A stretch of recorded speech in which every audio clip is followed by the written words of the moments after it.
주님, 정말 사랑합니다. 저희 같은 사랑받을 자격이 없는 인간들을, 가장 귀하신 외아들을 세상에 보내주셔서 십자가에서 돌아가시게 하시고, 그로 인하여 우리에게 영원한 생명을 허락해 주셨을 뿐만 아니라 이 세상에서 주님 안에서 기쁘고 즐거운 삶을 살 수 있게 허락해 주셔서 감사를 드립니다. 주님, 우리가 이렇게 살아갈 수 있는 그 원인은 예수 그리스도가 십자가에 돌아가셨을 뿐만 아니라 예수 그리스도의 복음을 땅끝까지 전한 선조들에 의해서 우리가 이러한 큰 은혜를 받고 있습니다. 이제 우리가 땅끝까지 하나님의 복음을 전할 책임을 맡은 성도로서 우리 뒤에 오는 후손들이 똑같은 은혜와 사랑을 체험할 수 있도록 우리 사명을 다할 수 있게 인도하여 주시옵소서. 각자 맡은 주님이 주신 사명뿐만 아니라 교회에서 맡은 모든 부서의 장으로서의 책임뿐만 아니라 어떠한 책임을 맡았든, 심지어는 성경 봉독을 하든 아니면 기도를 하든 정말 신령한 마음으로 준비할 수 있게 허락하여 주시옵고, 그리하여 누구보다도 예수 그리스도가 영광을 받으시고 기뻐하실 수 있는 그러한 참된 예배가 될 수 있도록 허락하여 주시옵소서. 우리의 입으로 드리는 예배가 아니라 우리의 삶으로 드리는 예배가 될 수 있게 축복하여 주시옵소서. 감사하며 예수님 받들어 기도드렸사옵나이다. 아멘. 하나님께서는 하나님의 계획을 실행하시는데 보통 우리 같은 인간을 사용하십니다. 물론 천사도 사용하시지만은 결국 천사가 우리를 통해서 일을 하게 됩니다. 하나님의 선택을 받아서 하나님의 크신 계획을 실행하는데 일부가 되어 하나님의 거룩하신 사명을 감당하는 것은 때로는 어렵고 고통스러울 때가 많이 있지만, 그 사명을 우리에게 받았다는 것은 대단한 영광입니다. 우리가 신앙생활 하면서 하나님의 부름을 받아 하나님의 크신 사역에 동참을 하기 위해서는 우리가 항상 준비가 되어 있어야만 합니다. 하나님은 준비되어 있는 그러한 사람을 부르십니다. 하나님은 항상 부름에 합당한 성품을 가지고 응답할 준비가 되어 있는 사람들을 사용하시기 때문입니다. 오늘 사도행전 10장에 나오는 고넬료는 이방인이지만 하나님의 택함을 받아 그리스도의 복음을 이방인들에게 전하는 것이 하나님의 거룩하신 뜻이라는 것을 알게 하는데 대단히 중요한 역할을 하게 됩니다.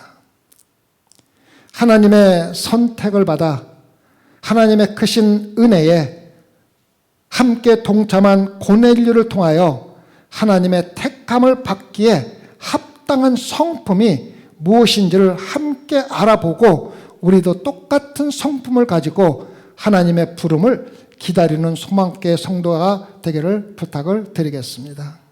첫 번째는 그는 경건한 사람이었습니다. 경건한 사람이었습니다. 경건한 사람이라는 뜻은 하나님과 올바른 관계를 가진 사람이라는 뜻입니다.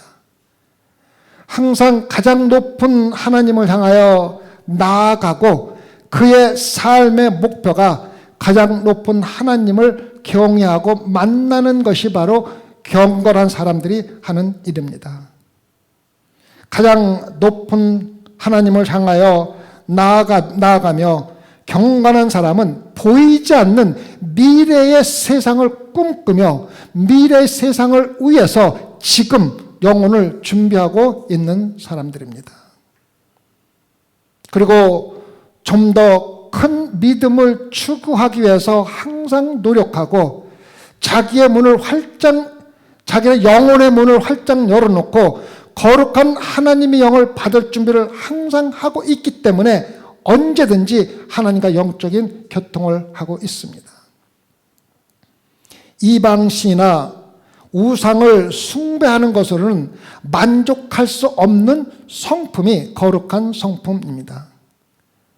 경건한 사람은 하나님의 영광을 위한 열정을 항상 마음속에 가지고 있고 하나님의 사랑을 느끼고 싶은 충동을, 굉장히 강한 충동을 가지고 있기 때문에 언제나 하나님의 사랑을 꿈꾸고 있습니다.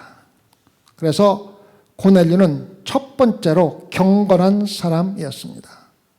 두 번째는 고넬료는 하나님을 경외하는 사람이었습니다.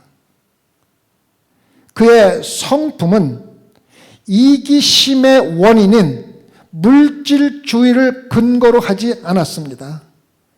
그리고 참된 하나님을 갈망하는 마음으로 이방인이면서 유대교를 찾아갔던 것입니다.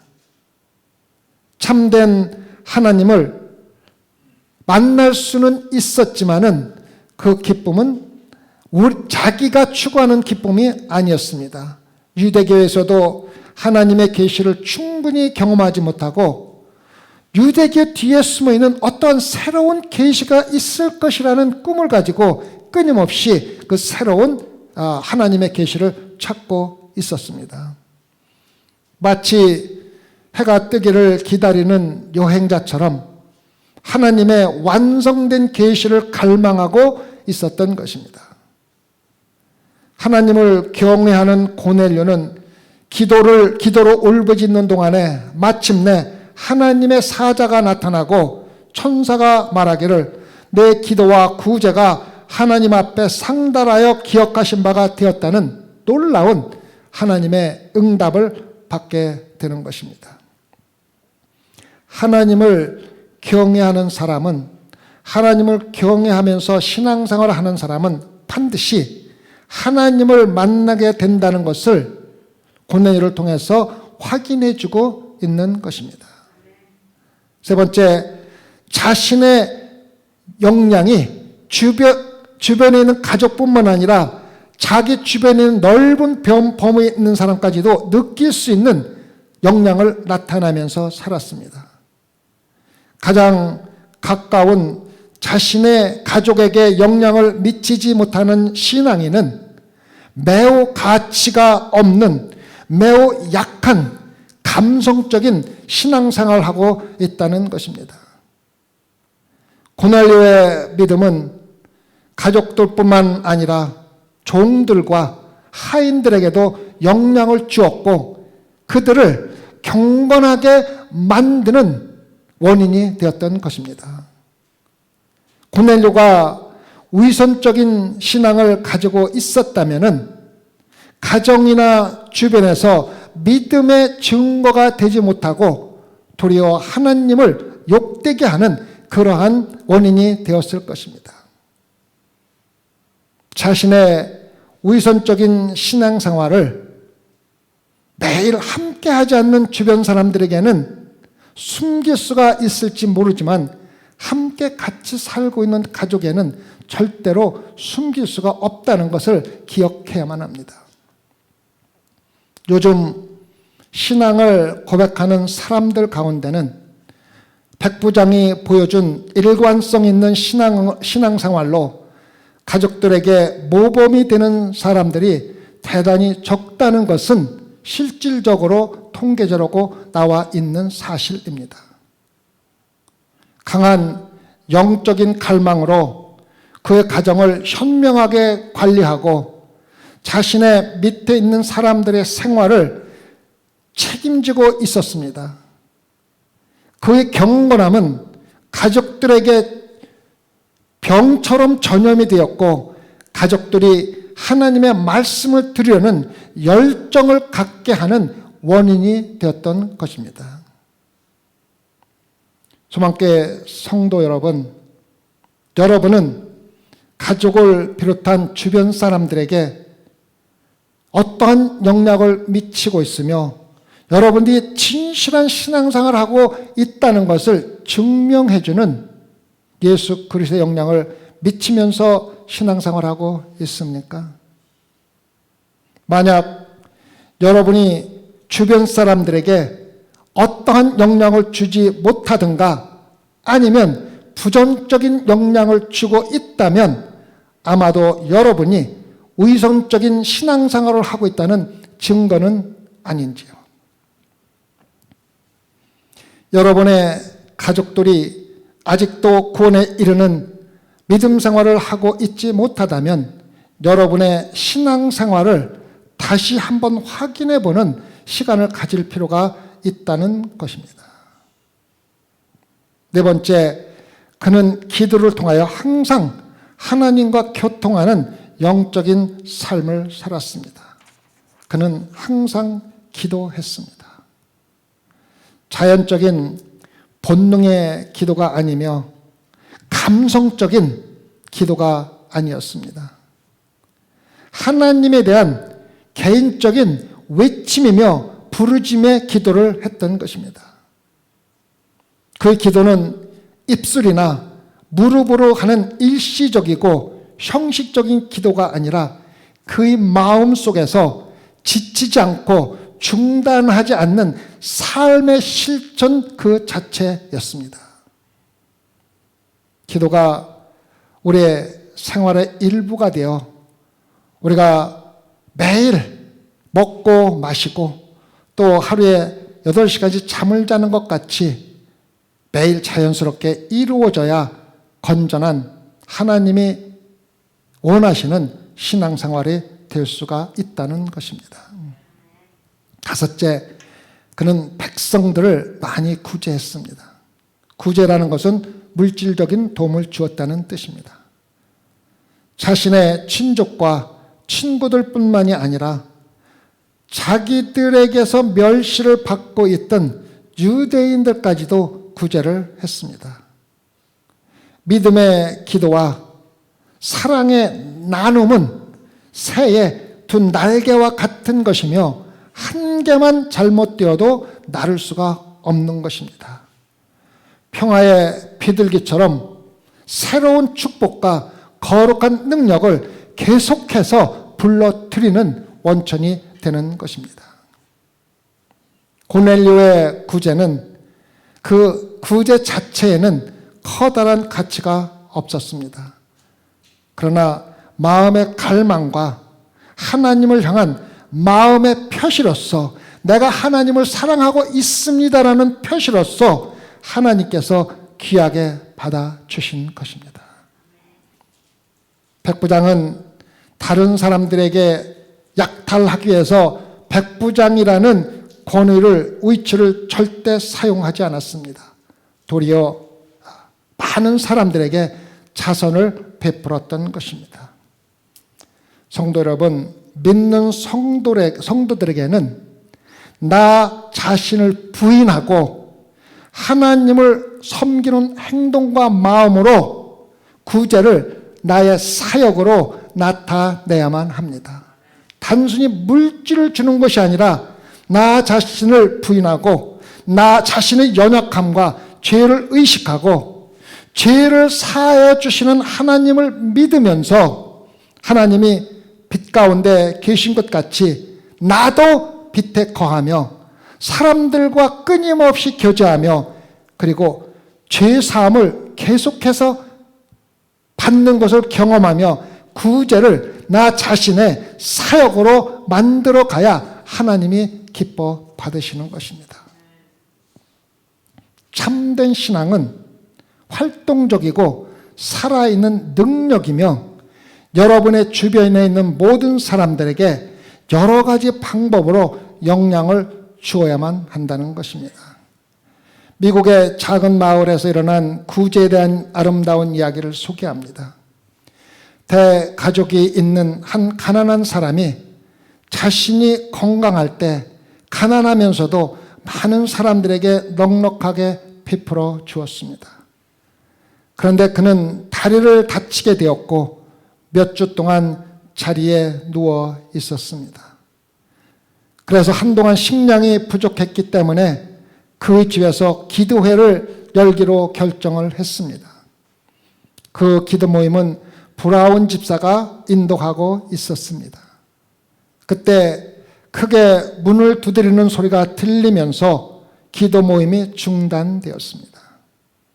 키가 크고 몸집이 크고 푸른 옷을 입은 청년이 소와 염소를 가지고 와서 브라운 집사를 만나고 싶다고 요구를 했습니다. 우리 아버지는 기도회에 참석을 할 수가 없었습니다. 그들은 말했습니다. 그러나 아버지는 자신의 기도를 우리에게 보냈습니다. 아버지가 보낸 기도들은 마차에 실려 있습니다. 청년들은 감자, 소고기, 돼지고기, 옥수수 등을 들여왔습니다. 그리고 그 기도회는 아예 기도 없이 끝이 났습니다.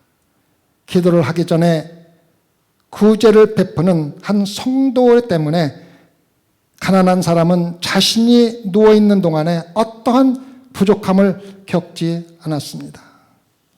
구제를 한 사람의 행함이 있는 실질적인 기도가 은혜의 수단이 되었던 것입니다. 성도 여러분, 여러분이 신앙생활을 하면서 하나님의 도구로 귀중하게 사용되기를 갈망한다면 고넬료로부터 배워야 합니다. 경건한 삶을 통하여 자신뿐 아니라 온 가족으로 더불어 하나님을 경외하며 항상 구제하며 나누는 데 열심을 다하고 하나님께 기도하는 것을 중단해서는 안 됩니다. 하나님은 준비된 사람을 항상 들어 쓰신다는 것을 알아야만 합니다. 하지만 지금 고넬료는 여호와 하나님을 믿고 있었지만 유대교에 소속이 되었기 때문에 아직 예수 그리스도를 모르고 있습니다. 고넬료는 아직 예수 그리스도의 십자가의 구속 사역에 대하여 전혀 알지 못했습니다. 그는 아직도 율법의 진리 가운데 하나님을 경외하는 사람으로 살아가고 있을 뿐입니다. 하나님을 두려워하며 살아가고 있었지만 예수 그리스도를 믿는 믿음만으로 죄사함을 받을 수가 있다는 진리를 아직도 모르고 살아가고 있었습니다. 또한 고넬료는 이방인이었기 때문에 예루살렘 성전에서 하나님께 제물을 드리는 것이 금지되어 있었습니다.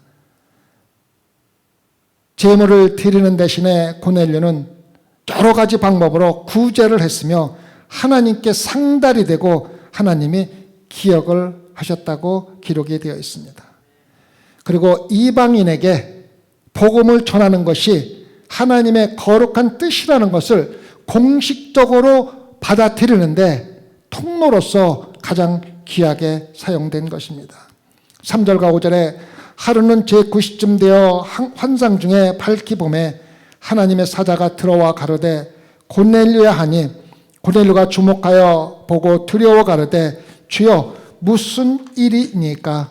천사가 가로되 내 기도와 구제가 하나님 앞에 상달하여 기억하신 바가 되었으니 내가 지금 사람들을 요빠에 보내어 베드로 하는 시몬을 청해라. 이렇게 고넬료가 하나님의 부름을 받고 있는 같은 시간에 베드로가 하나님의 부름을 받고 있습니다.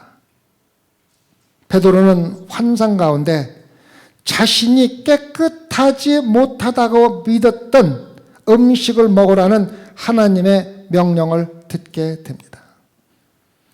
하지만 베드로는 성경에서 여러 번 그랬던 것처럼 3번씩이나 하나님의 명령을 강력하게 부인하며 자신의 고지식함을 나타내고 있습니다. 14절과 16절에 베드로가 가로되 주여 그럴 수 없나이다. 속되고 깨끗하지 아니한 물건을 내가 언제든지 먹지 아니하옵나이다 한데 또 두 번째 소리 있으되 하나님께서 깨끗게 하신 것을 내가 속하다 하지 말라 하더라. 이런 일이 3번 있은 후 그 그릇이 곧 하늘로 올리워 가니라.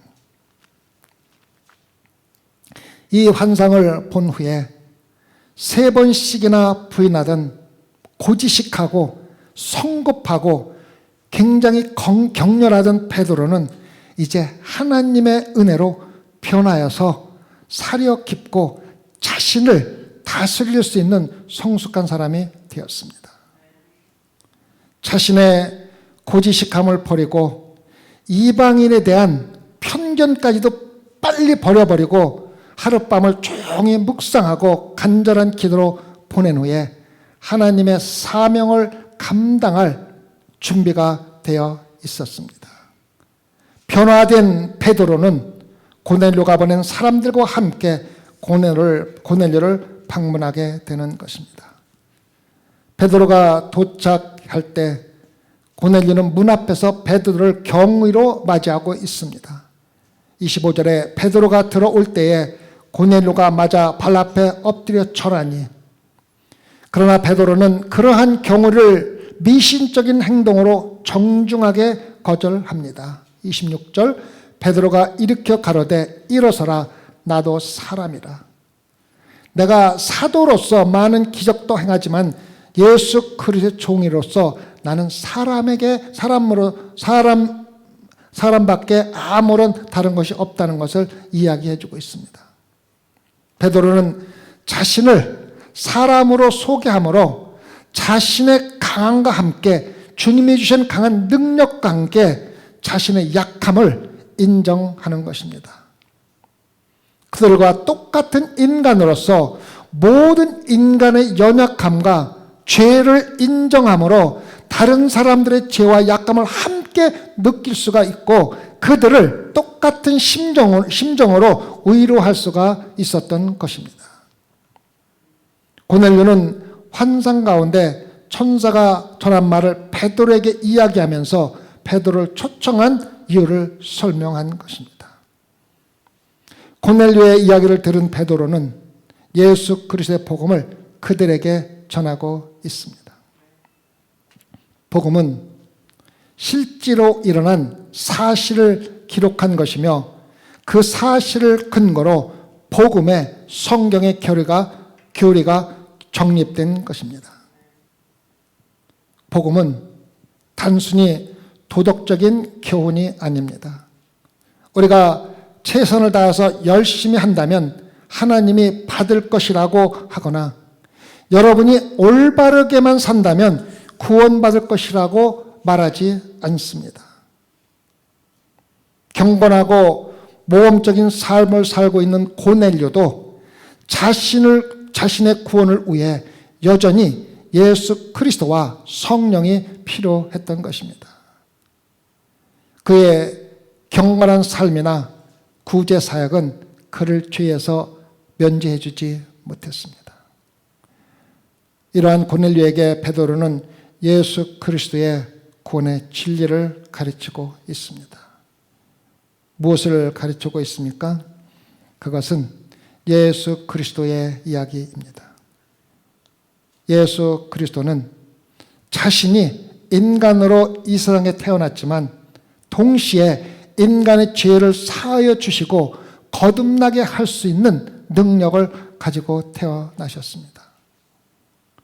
예수 그리스도는 다른 사람이 전혀 살은 적이 없는 새로운 삶을 살았고 다른 사람들이 단 한 번도 말한 적이 없는 그러한 말씀을 하셨고 많은 사람들을 위해서 대속물로 바쳐졌으며 죄를 사하여 주시기 위해서 십자가에서 돌아가셨다는 복음을 고넬료에게 전했던 것입니다.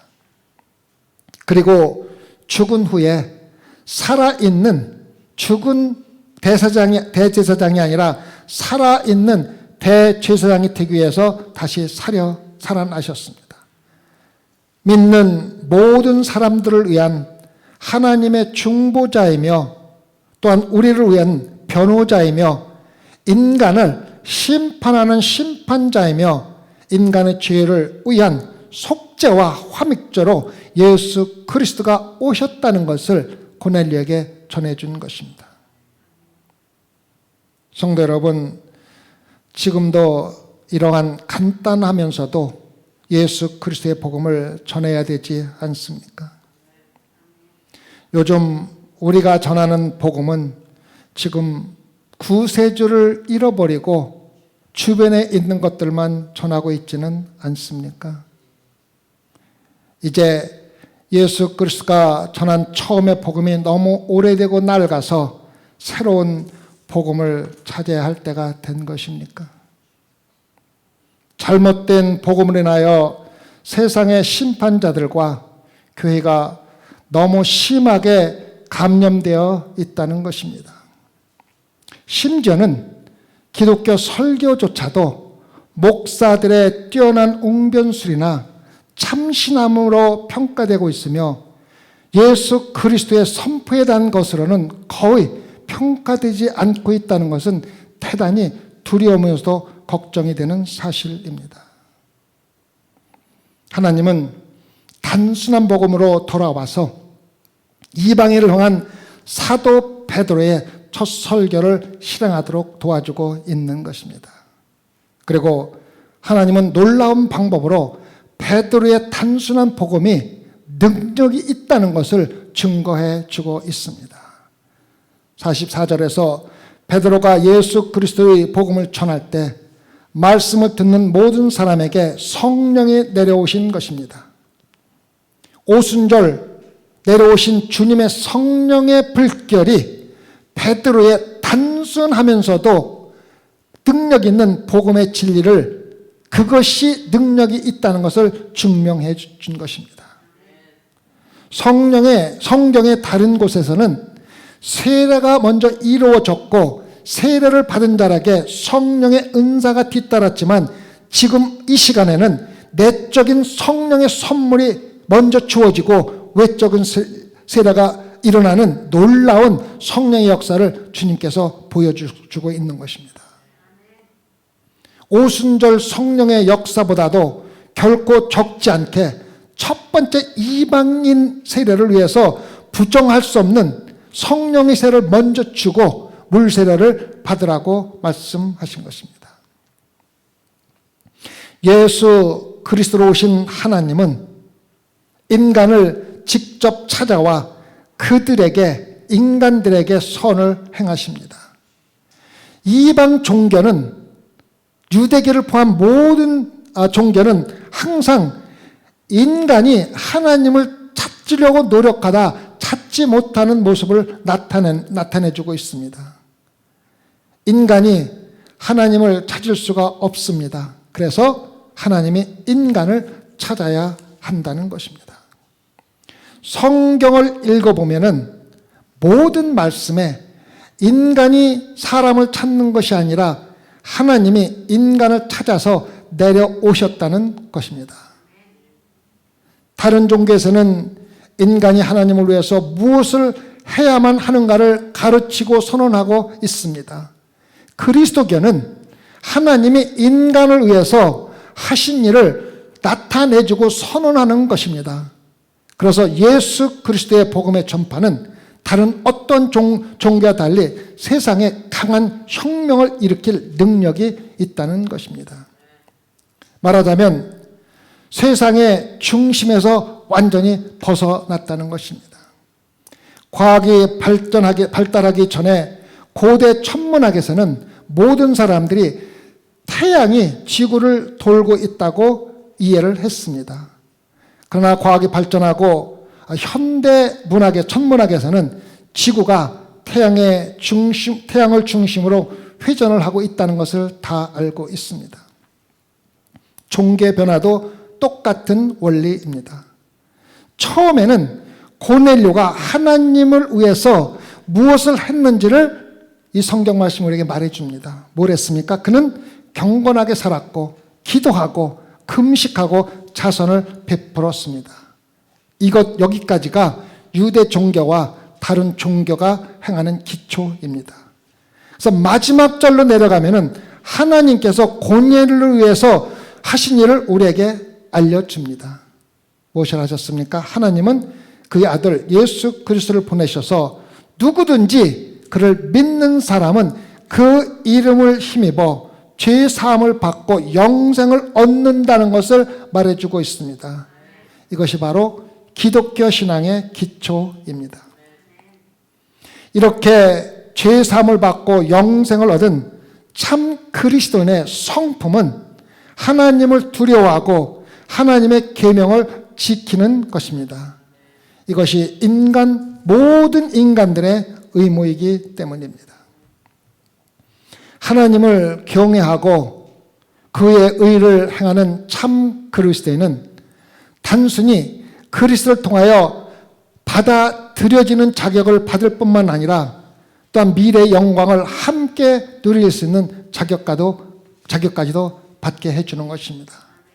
그래서 나의 사랑은 나를 다른 사람들과 연결시켜주고 나의 경건한 삶은 나를 하나님과 연결시켜주는 것입니다.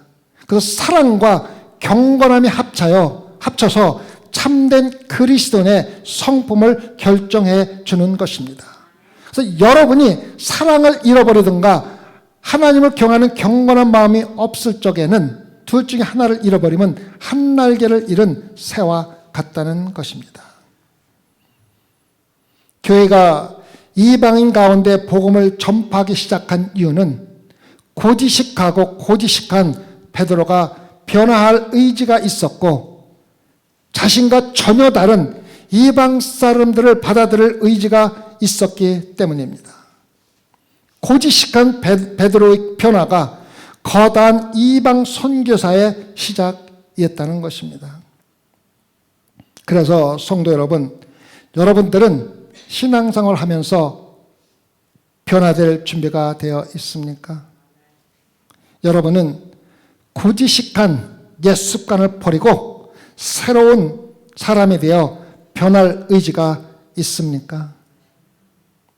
척 윈스돌 목사님은 다음과 같이 기록했습니다.